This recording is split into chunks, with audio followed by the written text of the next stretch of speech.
L'accessibilité du dépistage et des traitements médicaux du VIH, ainsi que la réussite des campagnes informatives auprès des communautés, constituent des progrès significatifs ayant permis de réduire la propagation du virus. Aujourd'hui, la prévalence de cette maladie au Mali reste considérablement faible, à l'instar de plusieurs autres pays. Dans les chiffres, une baisse considérable est à saluer. Un résultat qui témoigne des efforts réalisés par les acteurs de lutte contre le VIH-Sida. Nous devons garder en tête la double réalité, d'un côté, les progrès notables et de l'autre côté, la fragilité criante de cette lutte.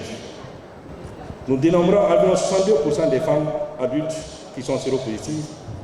Nous avons un taux de prévalence de 0,76%, comparativement à 2021 où nous étions à 1%. En 2024, notre pays a enregistré 4003 nouvelles infections, comparativement à 2022 où on était à 5800 nouvelles infections.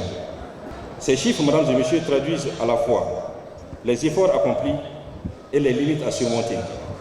Malgré cette baisse, le VIH-Sida demeure un défi majeur de santé publique. Les acteurs de la lutte exhortent à réaffirmer l'engagement national afin de réduire les nouvelles contaminations et les décès des personnes vivant avec le virus. Dans un contexte de crise des financements extérieurs, il conviendrait également pour le Mali de repenser à de nouvelles stratégies pour une riposte plus autonome et durable. C'est un moment privilégié de renforcer les actions de plaidoyer pour promouvoir le financement innovant et souverain dans l'optique de soutenir les programmes de lutte contre le VIH-Sida afin d'honorer les engagements auxquels le pays a souscrit. La rarification du financement constitue un obstacle majeur qui entrave les progrès de ces services. Nous devons tout mettre en œuvre pour pallier cet obstacle afin de donner encore plus d'élan à la riposte au VIH, en innovant les mécanismes et les sources de financement. À travers la décentralisation des soins, le renforcement du plateau technique, les autorités ont comme vision d'éradiquer le virus d'ici 2030.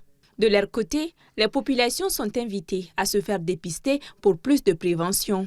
À noter que la Journée mondiale de lutte contre le VIH-Sida est célébrée chaque 1er décembre.